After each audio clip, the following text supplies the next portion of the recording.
자, 우리가 영과 혼에 대해서 지금 반복해서 몇 주째 지금 함께 나누고 있습니다. 이제 오늘은 거듭남과 영원한 생명에 대해서 함께 또 이어서 나누도록 할 텐데요. 자, 예수님께서 요한복음 3장 3절에 참 이해하기 난해한 그런 말씀을 하십니다. 함께 읽으시겠습니다. 예수께서 대답하여 이르시되 진실로 진실로 내게 이르노니 사람이 거듭나지 아니하면 하나님 나라를 볼 수 없느니라. 아멘. 자, 옆에 있는 분들에게 서로 거듭나셨습니까? 물어보시기 바랍니다. 알쏭달쏭하신지 확신이 있으신지. 거듭난다는 말 이제 기독교인들이 우리 많이 쓰죠. 그렇지만 이제 원문의 단어는 정확하게 번역하면 위로부터 태어난다 이런 뜻입니다. 그리고 높은 곳으로부터 태어난다. 그러니까 이 땅에서 태어나는 것이 아니라 하늘로부터 태어나는 것이다 이런 의미인데요. 어쨌든 모든 인생은 어머니로부터 한 번 태어납니다. 그게 첫 번째 태어나는 거죠. 근데 태어난 이후에 한 번 더 태어나야 된다는 겁니다. 그것은 다른 방법인데 하늘로부터 태어나는, 하나님께로부터 태어나는 그런 과정이 있어야 된다는 것입니다. 그래서 이미 한 번 육체적으로 태어났기 때문에 한 번 더 태어나는 것을 중생이라고 표현합니다. 한자로. 이게 중자가 무거울 중자일 수도 있지만 다시 중자이기도 합니다. 그래서 이게 인생이 무겁다 이런 뜻이 아니고요. 다시 태어난다 이런 뜻입니다. 그래서 이제 일반 사람들한테 당신 두 번째 태어나야 됩니다 라고 말을 하면 어리둥절해 하죠. 그리고 심지어 교회를 다니는 사람들조차도 당신 거듭나셨습니까? 라고 질문을 하면 선뜻 대답하지 못할 경우가 있고 주저할 경우가 있습니다. 그래서 이제 이 질문에 대답을 하려면 거듭난다는 것이 무슨 의미인지를 좀 구체적으로 정확하게 알 필요가 있습니다. 그래서 이제 그 배경이 되는 말씀을 함께 쭉 읽으실 텐데요. 요한복음 3장 1절 말씀입니다. 그런데 바리새인 중에 니고데모라 하는 사람이 있으니 유대인의 지도자라. 이 니고데모라는 사람은 바리새인이면서 유대인의 지도자다 이렇게 돼 있는데, 바리새인이면 그때 당시 율법에 철저하게 그 율법을 철저하게 지키는 잘 훈련된 신앙인들입니다. 하나님을 경외하는 신앙인들이죠. 우리 보통 기독교인들이 이제 바리새인 그러면 나쁜 사람들 이렇게 인식이 되어 있지만, 바리새인들의 생각 중에 예수님에 대한 생각이 올바르지 못할 뿐이고 나머지는 모범적인 그런 신앙인이다라고 볼 수가 있습니다. 그리고 이제 유대인의 지도자인데 그때 당시 로마 제국의 지배를 받고 있었던 상황이기 때문에 일반 지도자가 되었다는 얘기는 탁월한 능력을 가진 사람이라는 뜻입니다. 그러니까 종교적으로도 세상적으로도 뛰어난 사람이죠. 소위 엄친합니다. 엄마 친구 아들.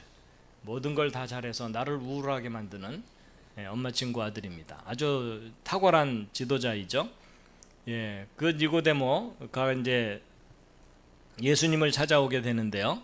요한복음 3장 2절 함께 읽겠습니다.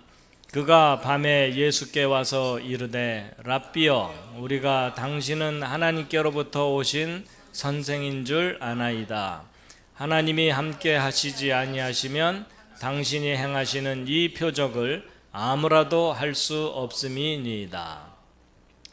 어찌 보면 니고데모와 비교하면 예수님은 세상적으로도 뭐 탁월하게 인정받고 있는 사람도 아니고 일개 어떤 선지자일 뿐인데, 근데 놀랍게도 그가 밤에 예수님께 찾아와서 선생님 당신은 하나님께로부터 오신 것을 제가 압니다 하면서 이제 예수님에 대해서 칭찬을 했습니다. 그런데 예수님께서는 놀랍게도 그런 칭찬에 아무 대꾸도 안 하시고 아주 본질적인 이야기를 니고데모에게 하십니다. 자, 바로 이제 우리가 읽었던 부분인데 다시 한번 읽으시겠습니다. 예수께서 대답하여 이르시되 진실로 진실로 내게 이르노니 사람이 거듭나지 아니하면 하나님 나라를 볼 수 없느니라. 여긴 나라라고 번역되어 있는데 제가 이것은 개역개정 번역을 이제 인용한 것입니다. 킹 제임스 버전 흠정역은 왕국이라고 번역되어 있습니다. 나라와 왕국은 차이가 있다 그랬죠. 나라의 다양한 형태 중에 하나가 왕국입니다. 그래서 나라의 형태 중에는 민주주의 국가도 있고 공산주의 국가도 있고 그 군주 국가도 있죠. 그죠? 군주주의 국가도. 근데 이제 왕국은 군주주의 국가입니다. 민주주의와 군주주의는 무슨 차이가 있죠? 민주주의는 너도 나도 왕입니다. 그렇죠? 그런데 대표자를 뽑아서 다스릴 뿐이죠. 그래서 마음에 안 들면 대표자를 끌어내리기도 하는 그런 것이죠. 군주주의 또는 왕국은 뭐죠? 왕의 명령을 따르는 백성들의 나라입니다. 그래서 절대적인 통치력을 갖고 있죠. 근데 이제 성경에 나오는 하나님의 나라는 왕국입니다. 하나님이 왕이시고 그 왕의 명령을 따르는 백성들의 나라입니다.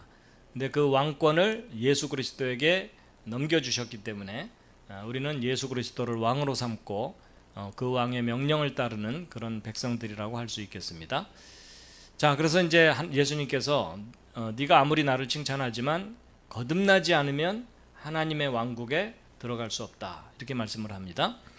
그랬더니 니고데모는 하나님의 왕국을 사모하는 사람입니다. 그래서 니고데모가 이제 대답을 합니다. 함께 읽겠습니다. 시작. 니고데모가 이르되 사람이 늙으면 어떻게 날 수 있사옵나이까? 두 번째 모태에 들어갔다가 날 수 있사옵나이까? 자, 니고데모가 예수님이 하신 그 말씀을 이해를 했나요? 못했나요?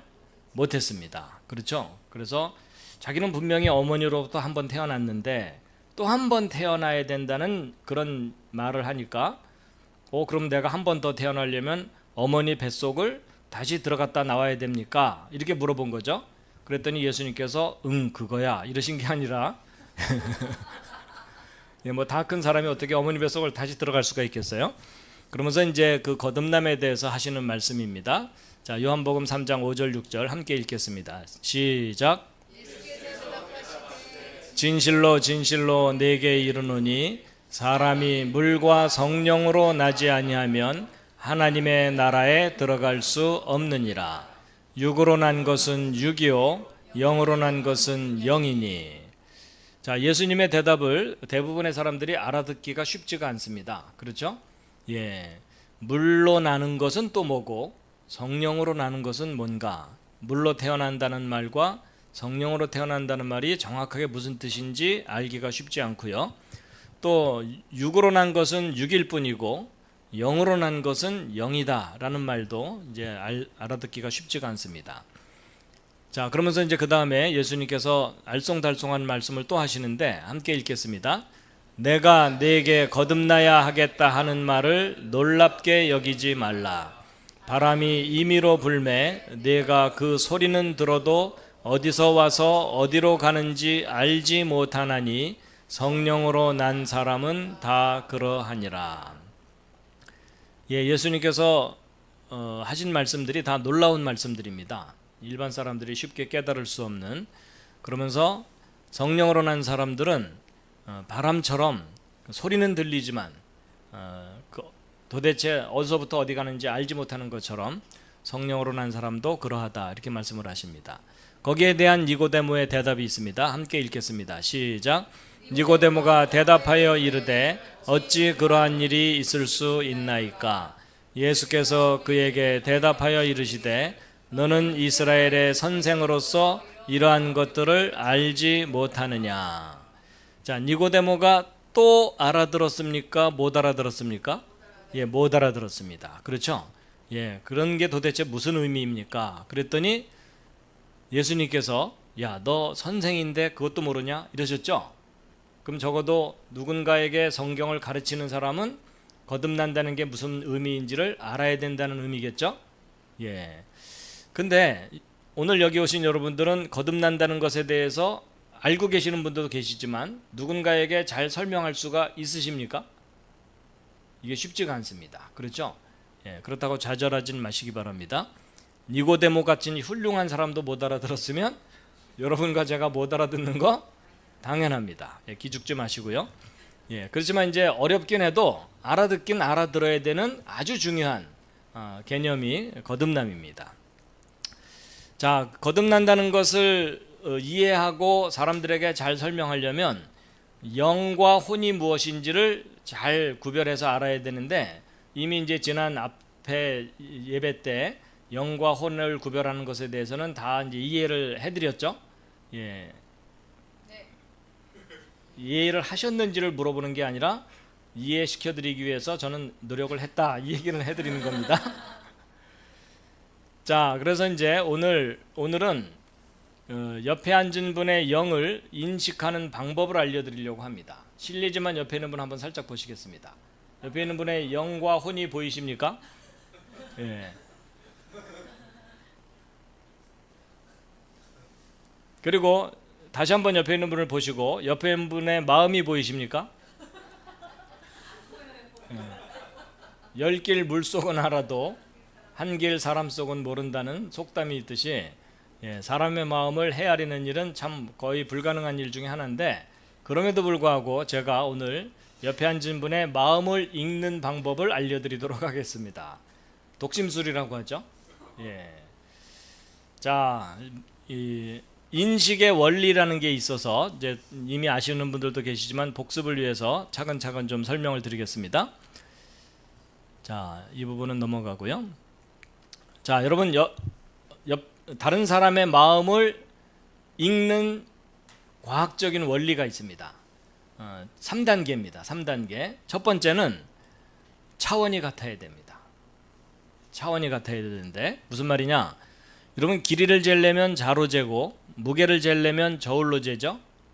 그렇죠? 그래서 키가 110cm고 체중이 60kg이다 라고 표현하는 것이 맞지, 키 60kg, 체중 170cm 안 맞아요. 그렇죠? 무슨 문제가 있는 거죠? 예, 바로 단위 또는 차원이 다른 겁니다. 그래서 키는 길이죠. 그렇죠?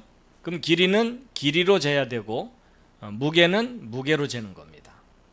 그래서 이 아래쪽은 차원이 다르기 때문에 인식을 못하는 거예요. 그러면 아주 쉬워졌어요. 옆에 앉은 사람의 마음을 읽으려면 나의 무엇으로 읽는 거죠? 나의 마음으로 읽는 겁니다. 그래서 제가 이제 강연 다닐 때 그런 질문을 합니다. 옆에 앉은 사람의 마음이 슬프다는 걸 어떻게 압니까? 이렇게 질문을 하면 대부분의 사람들이 뭐라고 대답을 할까요? 표정, 눈빛, 말투, 뭐 이렇게 대답을 해요. 예, 근데 그보다 더 중요한 게 있다. 그게 뭘까요? 예, 옆에 앉은 사람이 슬프다는 걸 알려면 내 마음 속에도 슬픔이 있어야 된다. 이 말을 하면 대부분의 사람들이 공감을 합니다.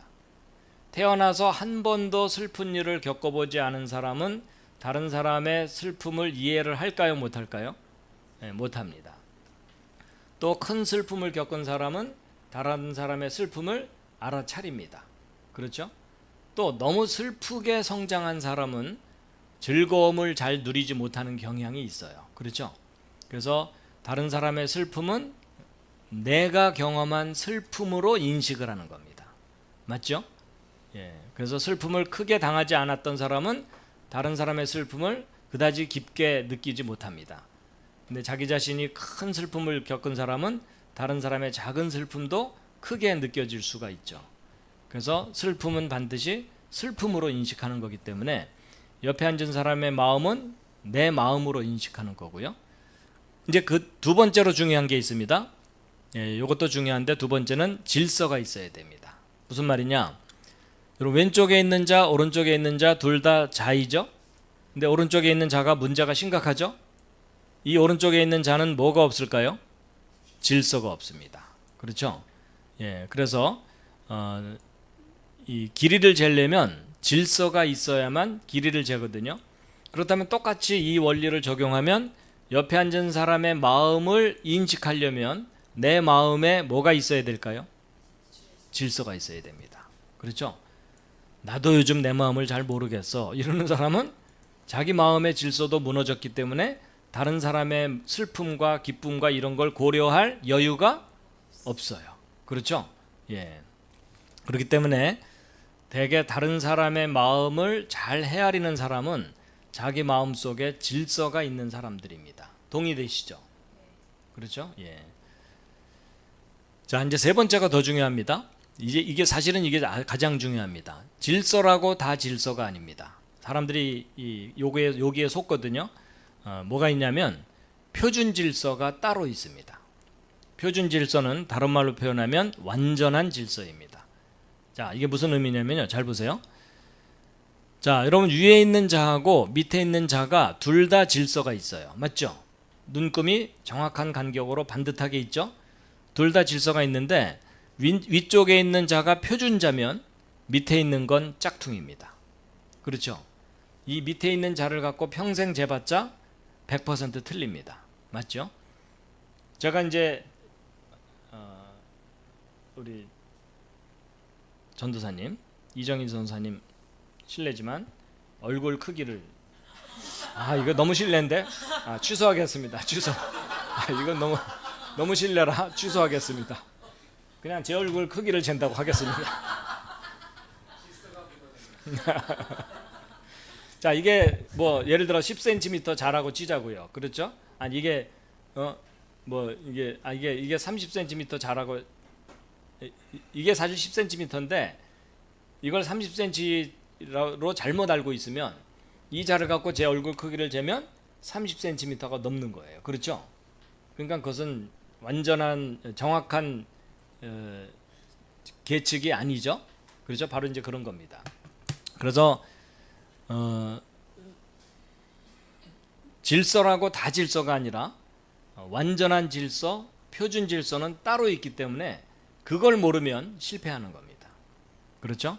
그래가지고 이제 이 똑같은 원리를 0에다가 적용하면, 자, 옆에 앉은 사람의 0을 인식하려면 나의 무엇으로 인식하는 거죠? 나의 0입니다. 그렇죠? 근데 내 0에 뭐가 있어야 됩니까? 질서가 있어야 됩니다. 그렇죠? 근데 그 질서 중에서도 무슨 질서? 표준 질서, 다른 말로 완전한 질서이죠. 자, 이걸 이제 생각하면 이제 시편 19편 7절에 있는 말씀이 정확하게 이해가 갑니다. 자, 지난번에 제가 하나님의 영을 무엇으로 이해하면 잘 이해가 된다 그랬죠? 법으로 이해를 하면 잘 이해가 된다 그랬죠? 또 하나는 말씀으로 이해를 하면 이해가 잘 된다 그랬죠? 그래서 시편 19편 7절에 있는 말씀, 킹제임스 버전 흠정역입니다. 함께 읽겠습니다. 시작. 여호와의 율법은 완전하여 혼을 소성시키며, 이렇게 돼 있는데 이 소성이라는 말은 다른 말로 회심입니다. 회심은 뭐냐? 올바른 곳으로 돌아오게 하는 겁니다. 그러니까 여호와의 율법은 곧 하나님의 법이죠.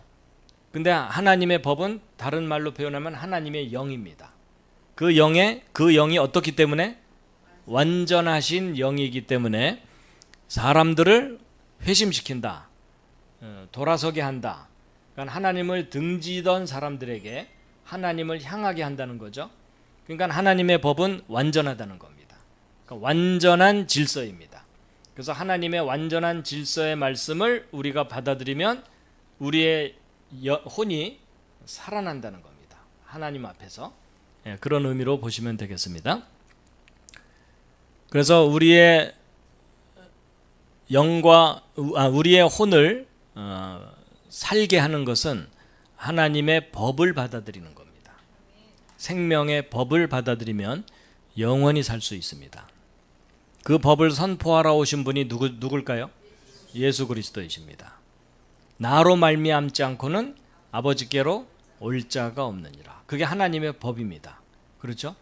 부처를 통해서도 안 되고 그 유명한 철학자들을 통해서도 안 되고 오직 예수 그리스도를 통해서 하나님께 갈 수 있다는 법을 예수님께서 선포하러 오신 것입니다. 참고로 혼이라는 한자말, 귀신과 대화한 내용의 주제가 혼입니다. 그래서 하나님께서는 선악을 알게 하는 나무의 열매를 먹으면 반드시 죽는다라고 말씀하셨고, 또 하와는 죽을까 하노라. 이 무슨 말이죠? 안 죽을 수도 있다. 하나님은 법으로 얘기하셨는데 하와는 가능성으로만 얘기를 했어요. 뱀은 아예 거짓말을 합니다. 너희가 결코 죽지 않는다. 근데 하나님, 하와, 뱀이 지금 서로 죽는다는 얘기를 하고 있죠. 근데 선악을 알게 하는 나무의 열매를 먹으면 뭐가 죽는 걸까요? 옆에 있는 분과 상의해 보시기 바랍니다. 선악을 알게 하는 나무의 열매를 먹으면 무엇이 죽죠? 영입니까? 혼입니까? 혼입니다. 그렇죠? 답이 써 있잖아요. 실력이 없으면 시력으로. 그래서 우리의 혼이 죽는 겁니다. 하나님의 영은 우리의 혼을 살리고요. 세상의 영은 우리의 혼을 죽입니다. 그렇죠? 그래서 영은 살리고 죽이는 주체이고 혼은 살림을 받고 죽임을 당하는 객체입니다. 그거 계속 구별해 드렸죠? 그래서 하나님의 영이 우리의 혼을 살리는 것입니다. 자, 그러면서 이제 예수님께서 2번 태어나야 된다라는 거죠. 저도 이제 어려서부터 교회를 다녔지만 다시 태어난다는 말이 명확하게 이해가 안 갔어요. 마음이 새로워지는 건가? 라고 생각해 봤더니 여러분 사람이 살면서요 마음이 새로워지는 경우가 얼마나 많아요. 그렇죠? 우울했다가 다음날 날이 쨍쨍하면은 이상하게 새로워진 것 같은 느낌이 들어요. 그렇죠? 만약에 그런 게 거듭나는 거라면 저는 수십 번도 더 거듭났어요. 저는 지금 35번째 거듭나고 있습니다. 뭐 이렇게 말을 해야 되는데 그런 느낌이 아니에요. 그렇죠? 뭔가 거듭난다는 것에 대한 분명한 기준이 있어야 된다는 거죠. 그래서 이제 저는 과학을 공부했기 때문에 2번째 태어난다는 게 있다는 얘기는 첫 번째 태어나는 것이 있으니까 2번째 태어나는 것이 있는 거구나. 그리고 태어난다는 공통점이 있으니까 첫 번째 태어남과 2번째 태어남이 있겠구나 라는 이제 그런 생각을 해보면서 제 나름대로 거듭난다는 것에 대한 이해를 하게 되었는데, 여러분 이 시절 기억나십니까? 임신한 지 10주입니다. 2달 반 된 태아의 발바닥입니다. 자, 이 과정이 바로 여러분과 제가 첫 번째 태어났던 과정이었습니다. 맞죠? 근데 이 첫 번째 태어나는 과정을 원리적으로 들여다보면 아버지의 정자와 어머니의 난자가 결합해서 생명체가 태어나도록 하나님께서 설계를 하셨습니다. 그렇죠? 그래가지고 이 첫 번째 태어나는 원리에 대한 생물학적인 그 이해는 바로 이거죠. 이 정자의 요 머리 부분에는 유전 정보라는 DNA가 들어 있습니다. 생명을 탄생하게 하는 메시지죠. 그리고 이제 요 부분에 에너지가 집중되어 있고요. 그리고 이 에너지를 이용해서 요 꼬리로 헤엄을 쳐서 이 정자가 난자에게 다가가서 이 DNA를 전달을 합니다.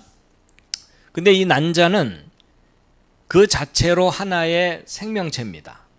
그래서 이 난자는 만들어져서 배란이 돼서 끝날 때까지 한평생을 살아요. 그렇죠? 그런데 이 난자가 한평생을 사는 동안 어떤 특별한 사건이 일어나지 않으면 이 난자는 그냥 배란이 돼서 죽습니다. 그렇죠? 근데 이 난자가 한평생을 사는 동안 어떤 특별한 사건이 하나 일어나면 그게 뭐죠? 이 정자가 어떤 생명에 관한 메시지를 가지고 이 속에 들어오면 기적이 일어납니다. 전혀 다른 모습으로 변하는데 곧바로 이런 상태로 변하는 건 아니에요. 근데 여러분 이 난자인 상태와 사람인 상태를 비교해 보면 이건 기적이 일어난다고 할 정도로 드라마틱한 변화입니다. 맞죠? 전혀 다른 차원의 모습으로 변하는 거예요. 근데 이게 바로 첫 번째 태어나는 과정이었어요. 맞죠? 그러니까 이 난자는 정자를 받아들이지 않으면 일로 갈 수 있어요, 없어요? 못 갑니다. 그렇죠? 근데 이렇게 태어난 이 사람이 이 난자처럼 또 한평생을 삽니다. 근데 이 한평생을 사는 동안 어떤 특별한 사건이 일어나지 않으면 이 사람은 이 난자처럼 또 죽습니다. 그렇죠? 근데 이 사람이 한평생을 사는 동안 어떤 특별한 사건이 하나 일어나면 그게 뭘까요? 하늘로부터는 어떤 메시지를 받아들이고 나면 이 메시지 때문에 그 사람이 그 다음 세상을 갑니다. 좀 전에 말씀드린 대로 이 난자가 이 생명의 메시지를 받아들이지 않으면 일로 갈 수 있어요, 없어요? 못 갑니다. 스스로는 절대로 못 갑니다. 그렇죠? 이 사람도 마찬가지로 하늘로부터 온 그 말씀을 받아들이지 않으면 일로 못 갑니다. 그래서 제가 이제 그때 깨달은 거가 육체적으로 태어나는 게 첫 번째 태어나는 거고 두 번째 태어나는 것은 이것을 반복하는 게 아니라 바깥에서부터 오는, 위로부터 오는, 높은 곳으로부터 오는 그 말씀을 받아들이면 그 다음 세상을 가는 거구나 라는 걸 알게 돼서 제가 그렇게 살기로 했습니다. 그렇게 살기로. 비교적 싱싱할 때 찍은 사진입니다.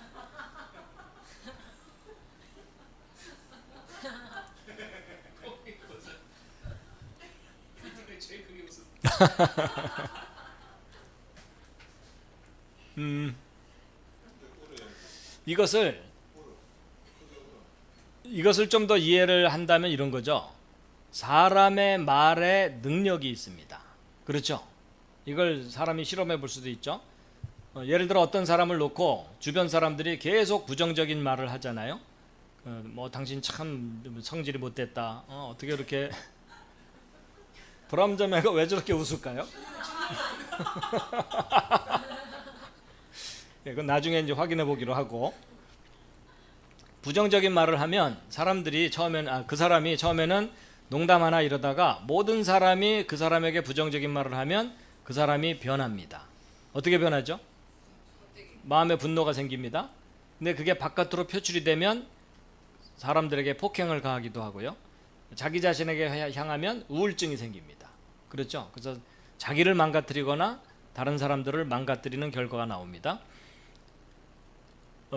그리고 반대로 어떤 사람을 두고 모든 사람이 계속 칭찬을 하면 그 사람이 긍정적으로 변합니다. 맞죠? 자살하려고 마음먹었다가도 사람들이 계속 격려해주고 칭찬하면 살아봐야 되겠다, 이런 그런 가능성을 갖게 되죠. 또 심지어 한마디 말이 마음에 걸려서 자살하기도 합니다. 맞죠? 그러니까 사람의 말이 다른 사람을 죽이고 살리는 능력이 있나요, 없나요? 있습니다. 그러면 죄를 가진 사람의 말조차도 다른 사람을 죽이고 살릴 수 있는 능력이 있다면 이 우주를 창조하신 하나님의 절대적인 그 말씀이 어떤 사람을 영원히 살게 하는 능력이 있지 않겠느냐 하는 거죠. 그렇죠? 여러분, 그 대통령이 뭐 8.15나 이런 때에 광복절 특사, 그래서 사형 선고를 받은 사형수조차도 풀어주는 경우가 있죠. 그러니까 대통령의 말 한마디가 그 사람을 살게 합니다.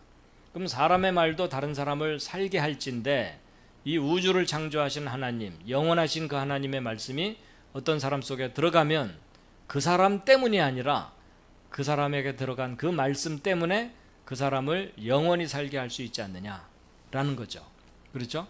근데 그 말을 믿느냐 안 믿느냐는 겉에서 봐서는 모릅니다. 맞죠? 실례지만 옆에 있는 분 한번 살짝 보시겠습니다. 예수를 믿는 사람 같습니까? 안 믿는 사람 같습니까? 예, 겉에서 봐선 몰라요. 그렇죠? 성경책 끼고 평생 거룩한 척하고 살아도 천국에서 못 만날 사람이 있어요. 그렇죠? 예, 우리 목사님 안 오셨네, 뭐 이럴 수 있어요. 그렇지만 저 개망나니가 이랬는데 그 사람을 천국에서 만날 가능성도 있습니다. 그렇죠? 예, 사람은 외모를 보지만 하나님은 마음의 중심을 보시기 때문에 그 마음 중심에 정말 생명의 씨앗이 있느냐 없느냐, 그걸 판단하신다는 거죠. 그렇죠? 예. 그래서 거듭나게 하는 핵심이 되는 원인이 무엇이냐? 그게 하나님의 말씀입니다. 그 말씀이 눈에 보입니까? 안 보입니까? 안 보입니다. 그 말씀이 어느 방향으로 가서 전달되는지 아무도 모릅니다. 그러니까 바람이 임의로 불지만 너희가 그 바람이 어디서부터 와서 어디로 가는지 눈에 볼 수 없어서 모르는 것처럼 성령으로 난 사람도 그렇다. 어떤 사람이 정말 거듭났는지 안 거듭났는지는 하나님만이 아시고 또 자기 자신이 어느 정도 안다는 거죠. 제3자는 모릅니다. 그렇죠? 예. 그래서 베드로전서 1장 23절 25절 함께 읽겠습니다. 시작. 너희가 거듭난 것은 썩어질 씨로 된 것이 아니요 썩지 아니할 씨로 된 것이니 살아있고 항상 있는 하나님의 말씀으로 되었느니라. 아멘. 예, 우리를 거듭나게 하는 것은 이 세상의 명예도 아니고 돈도 아니고 권력도 아니고 자기 자신의 느낌도 아닙니다. 여러분, 많은 사람들이 자기 느낌을 확신하는데 느낌은 절대로 객관적이지 않고 절대적이지 않습니다. 하나님의 말씀만이 우리를 온전히 거듭나게 하는 가장 핵심적인 씨앗입니다. 그래서 이제 요한복음은 그 핵심 단어가 말씀입니다. 그래서 말씀을 좀 쭉 한번 읽으시겠습니다. 자, 요한복음 1장 1절 시작. 태초에 말씀이 계시니라. 이 말씀이 하나님과 함께 계셨으니 이 말씀은 곧 하나님이시니라. 말씀이 곧 하나님이시라 그러는데 사실은 이 말씀으로 번역된 이 단어가 헬라어로 로고스입니다. 로고스에 대해서 정확하게 번역하기가 쉽지가 않아요. 진리라고 번역해도 틀리지 않고요. 말씀이라고 번역해도 틀리지 않고 질서라고 번역해도 틀리지 않고요. 그런 모든 의미를 통합한 것이 로고스입니다. 그래서 이제 논리적이다 할 때 로직이라고 표현하죠. 로직하라다 이렇게 표현하죠. 그러니까 질서가 있는 말이 로고스입니다. 근데 이 우주의 절대적인 질서의 기초가 되는 분이 하나님이시죠. 그래서 하나님께로부터 온 질서 있는 진리의 말씀, 그게 로고스입니다. 여러분, 그 사람의 말이 그 사람의 정체성을 드러내줍니다. 맞죠? 예. 그런데 그 말씀이신 하나님이, 진리의 말씀이신 하나님이 사람의 모습으로 오신 것이 예수 그리스도이시죠. 요한복음 1장 14절 읽겠습니다. 시작. 말씀이 육신이 되어 우리 가운데 거하심에 우리가 그의 영광을 보니. 아멘. 자, 요한복음 8장 47절 읽겠습니다. 하나님께 속한 자는 하나님의 말씀을 듣나니 너희가 듣지 아니함은 하나님께 속하지 아니하였음이로다. 자, 질문합니다. 오늘 여기 계신 여러분들은 하나님께 속하신 분이십니까? 아멘으로 때우지 마시고 증거를 내놓으세요. 그 증거가 뭐죠?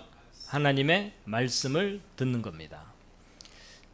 제가 이제 저에게 아들과 딸이 있는데, 예를 들어 제 아들이 제 말은 죽어라고 듣질 않고 옆집 아저씨 말만 듣는다. 그럼 누구 아이입니까?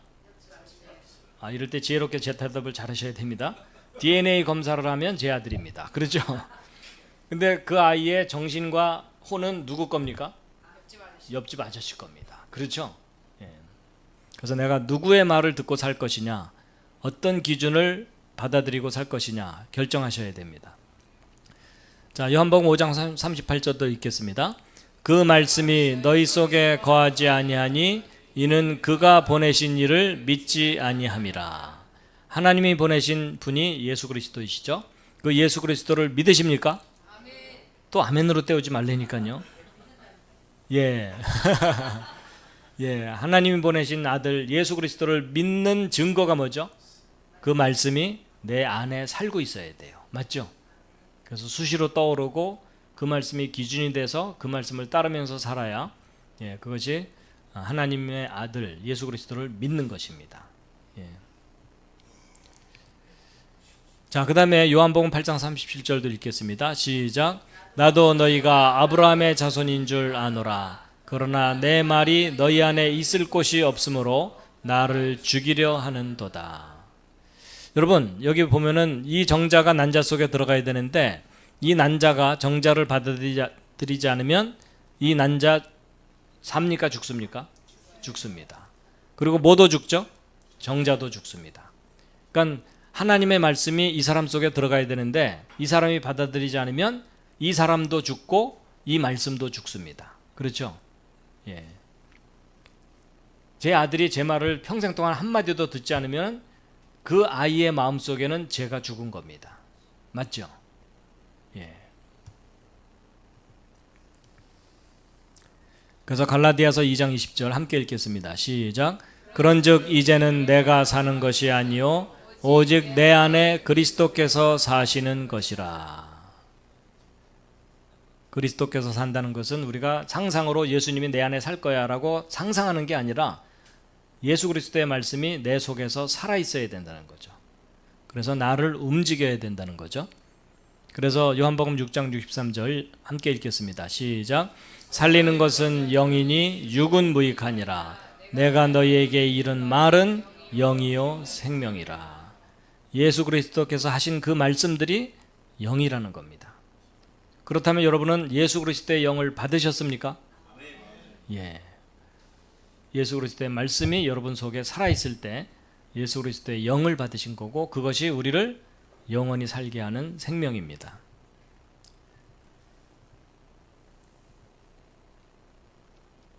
자, 요한복음 17장 8절도 읽겠습니다. 시작. 나는 아버지께서 내게 주신 말씀들을 그들에게 주었사오며 그들은 이것을 받고 내가 아버지께로부터 나온 줄을 참으로 아오며 아버지께서 나를 보내신 줄도 믿었사옵나이다.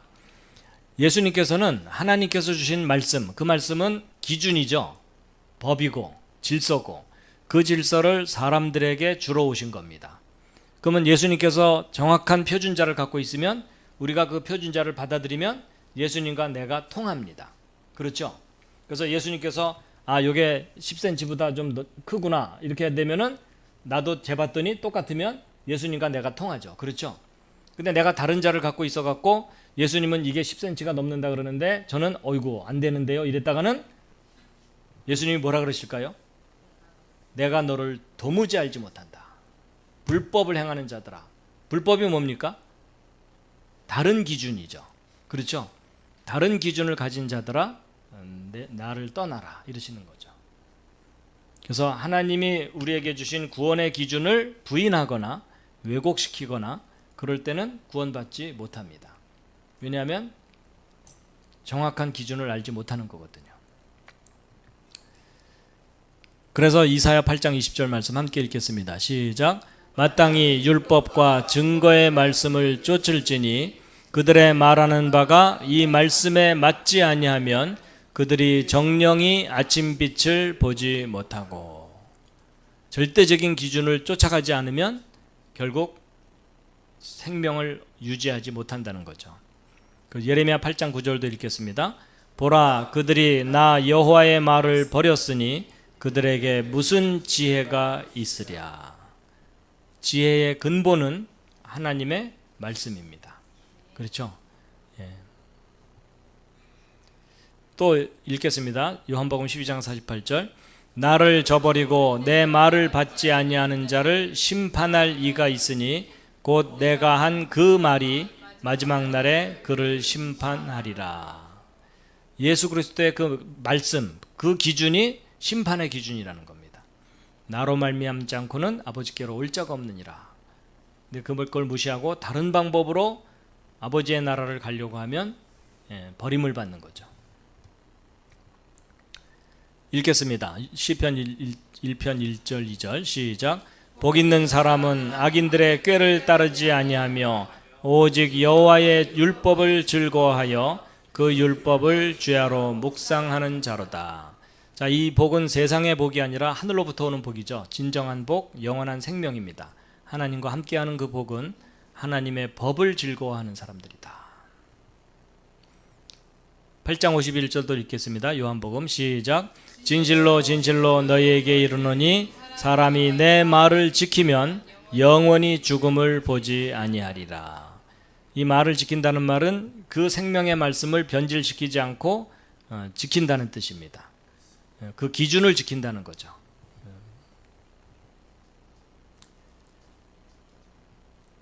자, 이제 마지막으로 예수님이 하신 말씀 3장 3절 읽고 마치겠습니다.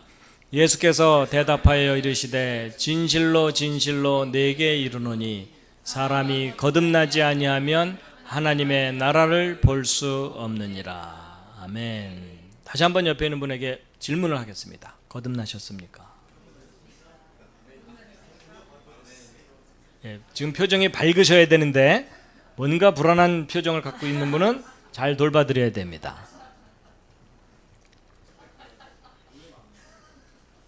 자, 이사야서 40장 6절 8절 함께 읽겠습니다. 모든 육체는 풀이요 육체의 모든 아름다움은 들의 꽃과 같으니라. 풀은 마르고 꽃은 시드나 우리 하나님의 말씀은 영원토록 서리라. 아멘.